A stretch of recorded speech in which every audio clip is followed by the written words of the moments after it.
ಮಧ್ಯಂತರ ಬಿಡುವು ಕೊಟ್ಟಿದ್ದಂತಹ ಮಳೆ ಮತ್ತೆ ಸುರಿಲಿಕ್ಕೆ ಆರಂಭವಾಗಿದೆ. ಭಾರೀ ಮಳೆಗೆ ಕೊಪ್ಪಳ ಅಕ್ಷರಶಃ ತತ್ತರಿಸಿದೆ. ಜಮನಾಪುರ ಹಳ್ಳದಿಂದ ಹಲವೆಡೆ ಅವಾಂತರಗಳು ಕೂಡ ಸೃಷ್ಟಿಯಾಗಿರುವಂತಹದ್ದು. ಭಾರೀ ಮಳೆಗೆ ಜಮಲಾಪುರ ಹಳ್ಳ ತುಂಬಿ ಹರಿತಾ ಇದೆ. ಮಾದೇನೂರು ತಾವರೆಗೇರ ಸಂಪರ್ಕ ಸಂಪೂರ್ಣವಾಗಿ ಬಂದ್ ಆಗಿರುವಂತಹದ್ದು. ಸರ್ಕಾರಿ ಶಾಲೆಯ ಆವರಣಕ್ಕೂ ಕೂಡ ಮಳೆ ನೀರು ನುಗ್ಗಿ ಅವಾಂತರವೇ ಸೃಷ್ಟಿಯಾಗ್ಬಿಟ್ಟಿದೆ. ಅಡವಿ ಭಾಗಿ ಗ್ರಾಮದ ದೇವಸ್ಥಾನಕ್ಕೂ ಕೂಡ ಮಳೆ ನೀರು ನುಗ್ಗಿದೆ, ಅಲ್ಲೂ ಕೂಡ ಅವಾಂತರ ಸೃಷ್ಟಿ ಮಾಡಿದೆ. ಕೊಪ್ಪಳದ ಕಾರಟಗಿ ಗಂಗಾವತಿ ಭಾಗದಲ್ಲೂ ಕೂಡ ಧಾರಾಕಾರ ಮಳೆ ಹಲವು ಅವಾಂತರವನ್ನು ಸೃಷ್ಟಿ ಮಾಡಿದೆ. ಕೊಪ್ಪಳ ಭಾಗದಲ್ಲಿ ಮಳೆ ತಂದಂತಹ ಅವಾಂತರವನ್ನು ನೀವು ಗಮನಿಸ್ತಾ ಇದ್ದೀರಿ. ಮುಂಗಾರು ಆರಂಭವಾದಂತಹ ಸಂದರ್ಭದಲ್ಲಿ ಕೊಪ್ಪಳ ಭಾಗದಲ್ಲಿ ಅಷ್ಟಾಗಿ ಮಳೆ ಆಗಿರಲಿಲ್ಲ. ಇದು ರೈತರ ಚಿಂತೆಯನ್ನು ಜಾಸ್ತಿ ಮಾಡಿತ್ತು. ಈಗ ಮಳೆ ಆಗ್ತಾ ಇರೋದ್ರಿಂದ ನಿನ್ನೆ ರಾತ್ರಿ ಧಾರಾಕಾರವಾಗಿ ಮಳೆ ಆಗಿದೆ. ಅದರ ಪರಿಣಾಮ ಹಲವು ಕಡೆಗಳಲ್ಲಿ ಈ ರೀತಿಯ ಪರಿಸ್ಥಿತಿ ನಿರ್ಮಾಣವಾಗಿದೆ. ಇದು ಕೊಪ್ಪಳದಲ್ಲಿ ತಡರಾತ್ರಿ ಸುರಿದಂತಹ ಮಳೆಗೆ ಸೃಷ್ಟಿಯಾಗಿರುವಂತಹ ಅವಾಂತರ.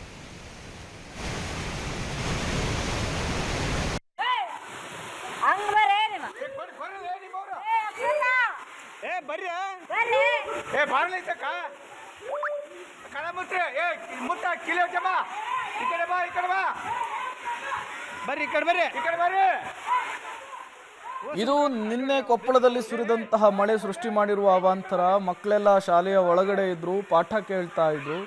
ಇದ್ದಕ್ಕಿದ್ದ ಹಾಗೆ ಮಳೆ ಸ್ಟಾರ್ಟ್ ಆಗಿದೆ. ಧೋ ಅಂತ ಸುರಿದಂತಹ ಮಳೆ ಇಡೀ ಶಾಲೆಯ ಆವರಣದಲ್ಲಿ ಮಳೆ ನೀರು ನುಗ್ಗಿರೋದ್ರಿಂದ ಮಕ್ಕಳೆಲ್ಲ ಪರದಾಡಬೇಕಾದಂತಹ ಪರಿಸ್ಥಿತಿ ನಿರ್ಮಾಣವಾಯಿತು. ಆ ಮೊಣಕಾಲುದ್ದ ನೀರಿನಲ್ಲಿಯೇ ವಿದ್ಯಾರ್ಥಿಗಳನ್ನು ಬೇರೆಡೆ ಶಿಫ್ಟ್ ಮಾಡುವಂತಹ ಕೆಲಸ ಕೂಡ ಆಗಿದೆ. ನೀವು ಕೂಡ ವಿಜುವಲ್ಸನ್ನು ಗಮನಿಸ್ತಾ ಇದ್ದೀರಿ. ಕೊಪ್ಪಳದ ಬಹುತೇಕ ಕಡೆಗಳಲ್ಲಿ ಇದೇ ಪರಿಸ್ಥಿತಿ ನಿರ್ಮಾಣವಾಗಿರುವಂಥದ್ದು. ನೋಡಿ, ವಾಹನವೊಂದು ಕೊಚ್ಕೊಂಡು ಹೋಗ್ತಾ ಇದೆ. ಅದನ್ನು ರಕ್ಷಿಸುವಂತಹ ನಿಟ್ಟಿನಲ್ಲಿ ಇಬ್ಬರು ವ್ಯಕ್ತಿಗಳು ಪರದಾಡಬೇಕಾದಂತಹ ಪರಿಸ್ಥಿತಿ. ಬೈಕ್ ಅದು ಮಳೆ ನೀರಿನ ರಭಸ ಕೊಚ್ಕೊಂಡು ಬಂದುಬಿಟ್ಟಿದೆ. ಹೆಂಗಾದರೂ ಮಾಡಿ ಬೈಕನ್ನು ಎತ್ಕೊಬೇಕು ಅಂಥೇಳಿ ಹೇಗೆ ಕಷ್ಟಪಡ್ತಿದ್ದಾರೆ ಅನ್ನೋದನ್ನು ಗಮನಿಸ್ತಾ ಇದ್ದೀರಿ.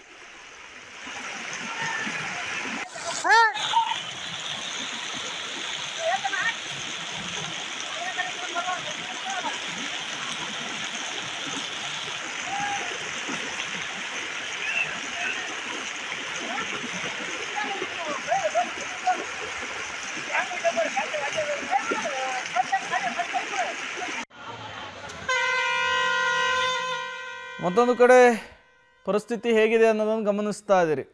ರಸ್ತೆಯ ಮೇಲೆಲ್ಲ ನೀರು ನಿಂತಿದೆ, ವಾಹನಗಳು ನಿಂತಲ್ಲಿಯೇ ನಿಂತಿದ್ದಾವೆ. ಅದು ಮಾರ್ಕೆಟ್ ಇದ್ದಂಗೆ ಕಾಣಿಸ್ತಾ ಇದೆ. ಏಕಾಏಕಿಯಾಗಿ ನೀರು ನುಗ್ಗಿದ್ರ ಪರಿಣಾಮ ಜನಜೀವನ ಸಂಪೂರ್ಣವಾಗಿ ಅಸ್ತವ್ಯಸ್ತವಾಗಿದೆ. ವ್ಯಾಪಾರಸ್ಥರು, ಅಲ್ಲಿ ಬಂದಂತಹ ವಾಹನ ಸವಾರರು ಪರದಾಟ ನಡೆಸಬೇಕಾದಂತಹ ಪರಿಸ್ಥಿತಿ ನಿನ್ನೆ ಸುರಿದಂತಹ ಮಳೆಯಿಂದ ಕೊಪ್ಪಳದಲ್ಲಿ ನಿರ್ಮಾಣವಾಗಿದೆ.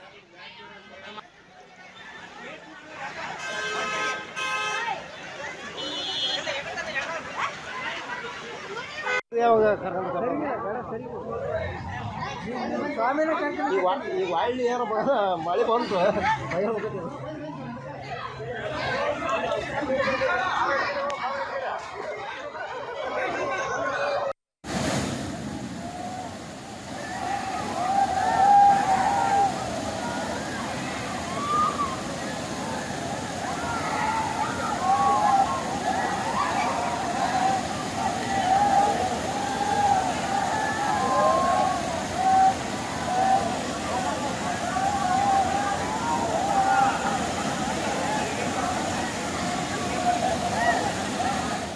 ನೋಡಿ, ನೀರು ರಭಸವಾಗಿ ಹರಿತಾ ಇದೆ.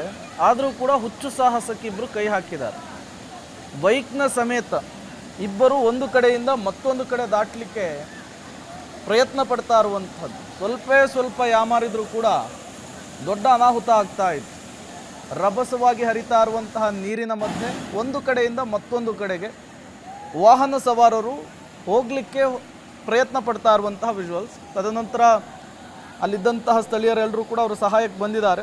ಸೇಫಾಗಿ ದಡಕ್ಕೆ ತಲುಪಿಸುವಂತಹ ಕೆಲಸ ಕೂಡ ಆಗಿದೆ.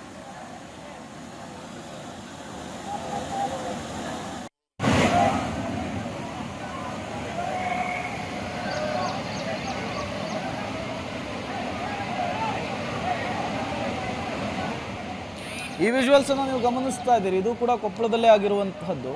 ಟ್ರ್ಯಾಕ್ಟರ್ ಒಂದು ಹರಿಯುವ ನೀರಿನಲ್ಲಿ ಸಿಲ್ಕೊಂಡ್ಬಿಟ್ಟಿದೆ. ಮುಂದೆನೂ ಹೋಗೋಕ್ಕಾಗ್ತಿಲ್ಲ, ಹಿಂದೆನೂ ಬರೋದಕ್ಕಾಗ್ತಾ ಇಲ್ಲ. ಅದ್ರ ಜೊತೆಗೆ ಪೈಪ್ಗಳನ್ನು ಬೇರೆ ಮೇಲೆ ಹಾಕಿದ್ದಾರೆ.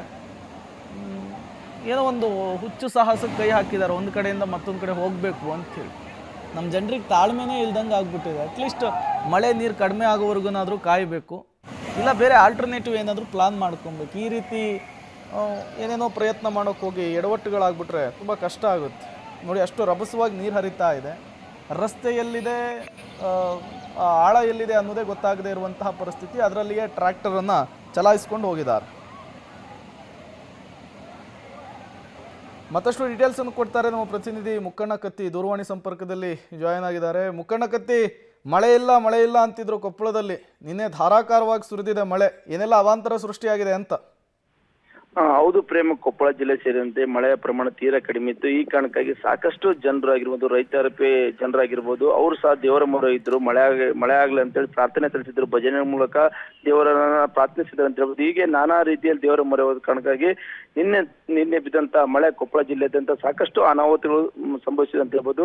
ಅದರಲ್ಲಿ ಅಂದ್ರೆ ಕುಷ್ಟಗಿ ತಾಲೂಕಿನ ಜುಮ್ಲಾಪುರ ಹಳ್ಳ ಸಾಕಷ್ಟು ನೀರು ಹರಿದು ಬಂದ ಕಾರಣಕ್ಕೆ ಜುಮ್ಲಾಪುರಕ್ಕೆ ಹಳ್ಳ ಸಂಪೂರ್ಣ ಹಳ್ಳದ ಮೇಲೆ ನೀರು ಹರಿತಾ ಇತ್ತು. ಪಕ್ಕದಲ್ಲಿರುವಂತಹ ಗ್ರಾಮಗಳಿಗೂ ಸಹ ನೀರು ನುಗ್ಗಿ ಸಾಕಷ್ಟು ಅನಾಹುತ ಸಂಭವಿಸಿದೆ ಅಂತ ಹೇಳ್ಬೋದು. ರಾಂಪುರ ಶಾಲೆಯಲ್ಲಿ ನುಗ್ಗಿದಂತ ನೀರು ಶಾಲೆ ಸಂಪೂರ್ಣವಾಗಿ ಜಲಾವೃತ ಆಗಿದೆ. ವಿದ್ಯಾರ್ಥಿಗಳು ಶಾಲೆಯಲ್ಲಿ ಪಾಠ ಕೇಳ್ತಾ ಇದ್ರು. ಆ ಸಮಯದಲ್ಲಿ ನೀರು ಬಂದ ಕಾರಣಕ್ಕಾಗಿ ಶಿಕ್ಷಕರು ಎಚ್ಚೆತ್ತುಕೊಂಡು ಅವ್ರನ್ನ ಸುರಕ್ಷಿತವಾಗಿ ಹೊರಗೆ ಕರ್ಕೊಂಡು ಬರುವಂತ ಕೆಲಸ ಮಾಡಿದ್ರು ಅಂತ ಹೇಳ್ಬೋದು. ಪಕ್ಕದಲ್ಲಿರುವಂತಹ ಸಾಸಿವಹಳ್ಳಿ ಗ್ರಾಮದಲ್ಲಿ ಸಹ ಅಂದ್ರೆ ದ್ವಿಚಕ್ರ ವಾಹನ ತೆಗೆದುಕೊಂಡು ಬಂದಂತ ಇಬ್ಬರು ಅಂದ್ರೆ ಸಿಲುಕಿಕೊಂಡ್ರು ಸೇತುವೆ ಮೇಲೆ. ಆ ಸಮಯದಲ್ಲಿ ಸ್ಥಳೀಯರು ರಕ್ಷಣೆ ಮಾಡಿ ಅವ್ರನ್ನ ಹೊರಗೆ ತರುವಂತ ಕೆಲಸ ಮಾಡಿದ್ರು ಅಂತ ಹೇಳ್ಬೋದು.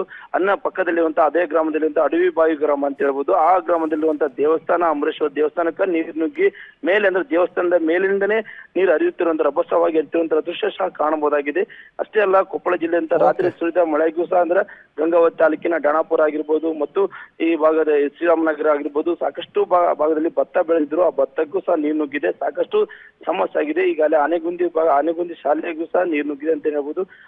ಮತ್ತೆ ಅದೇ ಕುಷ್ಟಗಿ ತಾಲೂಕಿನ ಮುದೇನೂರು ಗ್ರಾಮದಲ್ಲೂ ಸಹ ಅಂದ್ರೆ ಅಲ್ಲಿ ತರಕಾರಿ ಅಂದ್ರೆ ವಾರದ ಸಂತೆ ಇತ್ತು. ನಿನ್ನೆ ಮಳೆ ಏಕಾಏಕಿ ಮಳೆ ಬಂದ ಕಾರಣಕ್ಕಾಗಿ ಸಂತೆ ಹಾಕಿಕೊಂಡಂತ ಸಣ್ಣ ಪುಟ್ಟ ತರಕಾರಿ ವ್ಯಾಪಾರಿಗಳು ಸಹ ಈ ಮಳೆಗೆ ಅನಾಹುತಕ್ಕೆ ತರಕಾರಿ ಎಲ್ಲ ನೀರಿನ ಪಾಲಾಗಿದೆ ಅಂತಾನೆ ಹೇಳ್ಬೋದು ಪ್ರೇಮ್. ಓಕೆ, ಥ್ಯಾಂಕ್ ಯು ಮುಕ್ಕಣ್ಣ ಕತ್ತಿ ತಮ್ಮೆಲ್ಲ ಮಾಹಿತಿಗಾಗಿ.